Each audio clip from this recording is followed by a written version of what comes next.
Assalamualaikum warahmatullahi wabarakatuh. Selamat siang sahabat petani kopi semuanya seluruh Indonesia. Kali ini saya part kedua ini di sidak kedua, yang kedua kalinya di kebun Bapak Alvan yang melakukan sortasi, pemangkasan dan lain sebagainya. Soalnya sekarang punya Bapak Alvan ini tidak dilakukan sortasi, tidak dilakukan pemangkasan kemarinnya, dan tidak dilakukan pula pemupukan pada tahun 2021 kemarin. Hingga yang ada sekarang bahan-bahannya ada sih, cuman minim karena tidak dilakukan pemupukan untuk tahun kemarin. Banyak klonnya itu yang berjenis Tugu Sari.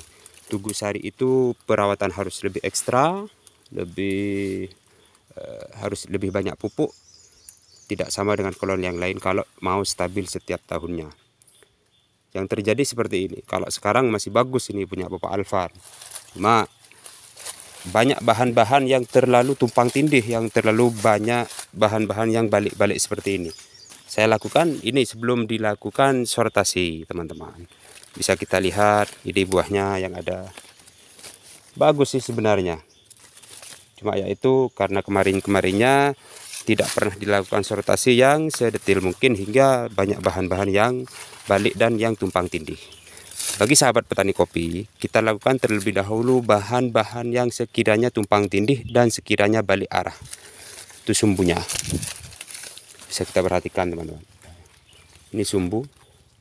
Dan yang ini bahan yang balik teman-teman. Jadi diusahakan bahan-bahan yang seperti ini itu diusahakan dibuang. Yang kayak gini. Kita buang pakai tangan ya bisa. Kalau bisa pakai tangan ya pakai tangan. Terus yang seperti ini teman-teman. Ini dua. Ketika kita menghadapi yang seperti ini, kita tinggal pilih yang paling bagus. Kalau yang sekiranya paling bawah ini lebih bagus, kita pilih yang bawah. Kalau sekiranya yang di atas bagus, ya yang di atas kita pilih. Tapi kalau saya didominasi, kalau bisa ya harus tunas raja. Yang ini raja teman-teman. Yang ini raja ini. Kenapa saya bisa menyimpulkan ini raja? Karena bahan tumbuhnya berawal dari raja. Ini tunas raja. Ini. Bisa kita perhatikan, ini raja. Jadi bahan B0 yang tumbuh di sini, ini otomatis raja. Jadi yang kita kalahkan yang sebelah sini. Yang ini teman-teman. Yang ini kita buang. Pakai tangan sudah, nggak apa-apa. Nah, jadi disisakan yang raja seperti ini. Terus yang di bawahnya lagi, nah kayak gini. Yang ini di bawah ini tidak akan bisa maksimal karena sudah ada ini. Dibuang yang ini, tidak apa. Terus yang kecil-kecil yang di bawah, ketika kita menemukan yang seperti ini, terkadang kita teledor. Maksudnya yang besar kita buang, kadang yang kecil, terkadang yang kecil kita buang, yang besar kita pelihara. Padahal pada intinya yang kecil ini yang tepat arahnya. Kayak gini, ini raja teman-teman. Ke sini arahnya nanti. Yang ini raja juga ke sini. Yang ini juga ke sini. Makanya barusan ada yang ini lebih besar, saya kalahkan yang lebih besar. Karena balik satu, yang kedua kalinya yang itu meskipun raja karena tidak tepat pada arahnya. Jadi yang kita pelihara meskipun kecil yang ini. Di bulan 2 ini masih aman dari buah selang ketika penyimpanan bahan. Yang ini yang kita pelihara, yang balik kita buang. Terus yang ini bahan-bahan yang tumbuh di sela-sela kayak gini kita buang. Terus yang tumpang tindih lagi, yang ini teman-teman, ini double kayak gini. Ini kita harus buang yang ini karena sudah ada yang ini sebelahnya. Yang ini raja teman-teman. Jadi yang sekiranya tumpang tindih kita buang. Tunas yang tumbuh di sela-sela buah, tunas cacing kita buang. Terus yang tumbuh di as-as seperti ini kita buang juga. Yang di bawah.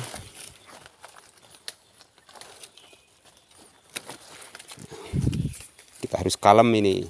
Bapak Alvan harus kalem, tidak gerusa-gerusu biar tidak terjadi kesalahan lagi. Terus yang kayak gini, ini ranting teman-teman. Nah, ketika di kebun teman-teman semua menemukan yang seperti ini, dulu yang ini masih tumpang tindih teman-teman.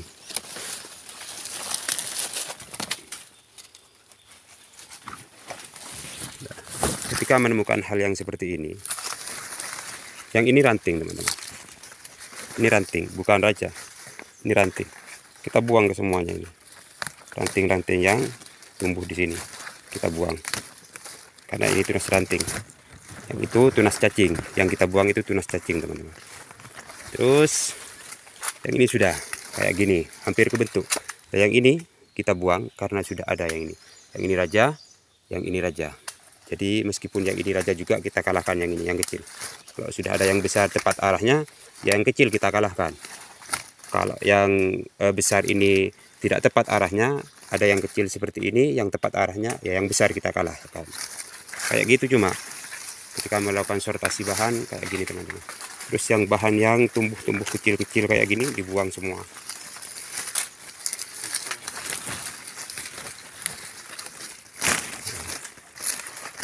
Hampir kebentuk sudah teman-teman. Kayak gini. Dibuatlah as itu seplong mungkin kayak gini.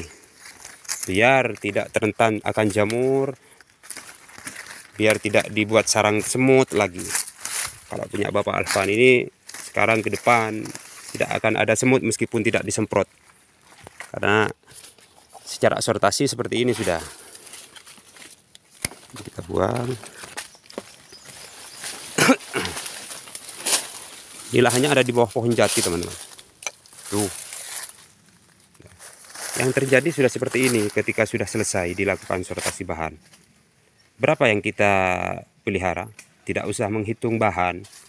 Kalau saya, kita sesuaikan dengan batang. Kalau sekiranya batang itu bisa menampung 15 ranting, kenapa kita harus memelihara 10 ranting? Dan kenapa kalau sekiranya ini bisa menampung 30 ranting, kenapa kita harus memelihara 20 ranting? Pada intinya semua bahan-bahan yang sekiranya tidak tumpang tindih, terus yang sekiranya tidak balik arah, ya kita pelihara. Kayak gini. Ini teman-teman. Terus ini bahan, ini raja, ini raja, ini raja, banyak rajanya. Punya Bapak Alvan. Terus yang ini lagi. Ini untuk tahun depan bisa kita simpulkan tidak akan mengalami penurunan kalau seperti ini caranya. Yang di bawah kita sudah persiapkan untuk pemangkasan, yang ini ya harus dipangkas ini sudah. Sebelum dilakukan pemangkasan kita pelihara dulu B0. Kayak gini. Terus yang ini meskipun tidak disuruh ini dipangkas sudah tahun depan. Soalnya udah kelihatan. Ya ini sudah kita pelihara lagi B0-nya. Yang ini B0, yang itu B0. Tunas rajanya aja 1, 2, 3, 4, 5, 6. 6 tunas raja. Bagi Tugu Sari. Memelihara 6 tunas raja maksimal untuk tahun depan. Target ini dalam satu batang kita punya target lebih dari 1 kilo punya Bapak Alvan. Terus bahan-bahan yang tumbuh jauh dari as itu diusahakan dibuang. Kalau yang dekat itu ada, kalau yang dekat itu tidak ada, kayak gini teman. Yang ini dekat ada, jadi yang jauh kita buang seperti ini. Yang ini kita buang. Terus yang kayak gini kita buang. Yang gini kita buang. Nah, jadi untuk menyimpulkan hal seperti itu, jadi bagi teman-teman yang ingin memelihara B0, diusahakan yang dekat dengan sumbu paling tidak 15 cm atau 20 cm dari as, dari sumbu. Kalau yang B0 itu ada di yang tumbuh itu dekat dari sumbu itu ada, ya yang jauh kita buang. Kalau yang dekat itu tidak ada, yang jauh kita manfaatkan terlebih dahulu. Pada intinya untuk tahun depan dia akan tumbuh pula bahan-bahan yang dekat dengan sumbu. Seperti ini udah teman-teman. Ketika selesai dilakukan sortasi, yang pada awalnya barusan dia banyak yang tumpang tindih, sekarang sudah tidak ada. Jadi untuk mencegah kerontokan, kita lakukan seperti ini sudah. Aturan kita di Petani Kopi Jember seperti ini. Nah ini yang buahnya yang di bawah Tugu Sari. Terus yang di atasnya itu sudah bahan-bahan. Ini sudah dilakukan turun-temurun dari sini. Dari Petani Kopi Jember. Hal-hal seperti ini sudah dilakukan turun-temurun mulai dulu seperti ini sudah sistemnya. Jadi melihat dari bahan yang ada, kita bisa simpulkan untuk tahun berikutnya dia tidak akan mengalami penurunan. Meskipun ini Tugu Sari sekalipun. Tugu Sari itu kan banyak yang beranggapan lebat 1 tahun, setelah itu baru 3 tahun kemudian baru lebat lagi. Kalau pakai sistem seperti ini saya kira tidak ada untuk penurunan. Yang ada ini target untuk meningkatkan produksi punya Bapak Alvan ke depan. Sekian dari kami, kurang lebihnya saya mohon maaf apabila ada kehilafan dari kami. Jangan lupa like dan subscribe dan nyalakan loncengnya biar tidak ketinggalan konten-konten tentang seputaran kopi dari kami. Sekian, assalamualaikum warahmatullahi wabarakatuh.